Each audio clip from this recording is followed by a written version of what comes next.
দেখো বন্ধুরা, বাড়ি ফিরে ফ্রেশ হয়ে নিজেকে না দেখিয়ে আগে পথকাকে দেখাচ্ছিলাম। পথকাই টার্গেট এসে কি করছিল, পথকা দেখবো। বেচারা ঘুম থেকে উঠে খুব কান্নাকাটি করছিল। আমি চটপট দুধটা গুলে দিয়েছিলাম। দুধটা চটপট রেডি করতে একটু দেরি হয়েছিল এবং জলটা রেডি করতে হয়েছিল। ওর মায়ের কোলে ছিল, আমি ততক্ষণে দুধটা রেডি করে ফেলেছিলাম। দেখো, ও শুয়ে পড়েছে, মাও ঘুমোচ্ছে।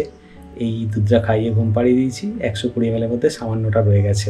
দেখো বন্ধুরা, এবারে ওকে খাইয়ে দিয়ে চলে এলাম। এখন কিন্তু কাজের শেষ নয়, ওর মা একটা দুধ পাম্প করে রেখেছে। সেই দুধটাকে আমি ফিলিপস অ্যাভেন্ডের বটলে যেরকম ট্রান্সফার করি সেটা করে নেব। আর যে দুধটা খাওয়ালাম এখন অল্প রয়ে গেছে বললাম, ওই বোতলটা ধুয়ে ক্লিন করে স্টেরিলাইজ করতে দেবো। দেখো, ফার্স্ট এড ব্যবহার করা বোতলটাকে ধুয়ে নিলাম। এটাকে স্টেরিলাইজ করতে দেবো, বাট তার আগে স্টেরিলাইজ করা জিনিসগুলো বের করে নেব। দেখো, স্টেরিলাইজ করা জিনিসগুলো ছিল, সেই জিনিসগুলোকে বের করে নিয়েছি। যে লাভ ল্যাপের বোতল বেরিয়ে গেল, এটাকে ধোয়াধুয়ি হবে, এটা আবার ফ্রিজে রেখে দেওয়া হবে। লাভ ল্যাপে যে কৌটোটা খালি করা হলো সেটা পরিষ্কার করে নিয়েছি। এবার স্টেরিলাইজারে দেবো।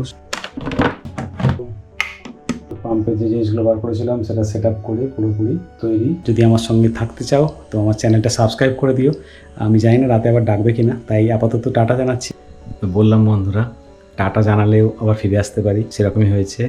ওর মা এই 2:45 নাগাদ ডাকলো, ফোন করেছিল, পাইনি, ঘুমিয়ে পড়েছিলাম, অন্যায় করেছিলাম। আমার ঘুমানো উচিত না রাত্রিটা।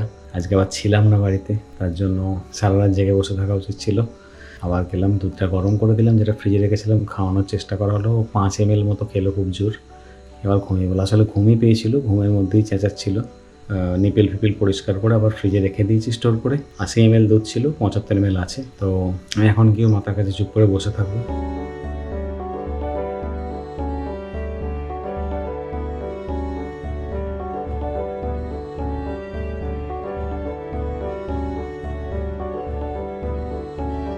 সেই যে বন্ধুরা 2:45 সময় ডেকেছিল বললাম, 5 ml দুধ খেয়ে আবার যে শুয়ে পড়লো, তখন থেকে ওর পাশে চুপ করে জেগে বসে আছি। আস্তে আস্তে 3:30, 4:45, 4:30, 5:30, মাঝে মাঝে কেঁদে উঠছে, পিঠে নিচ্ছি, কাঁধে নিচ্ছি, আবার ঘুমিয়ে যাচ্ছে। ঘুমের মধ্যেই কেঁদে উঠছে। আর দুধ গরম করলাম এখন, দেখি যদি খায়। 24 hours না ঘুমিয়ে থাকতে হবে। এরকম কোনো বাবার সঙ্গে হয়েছে বলে জানাবে।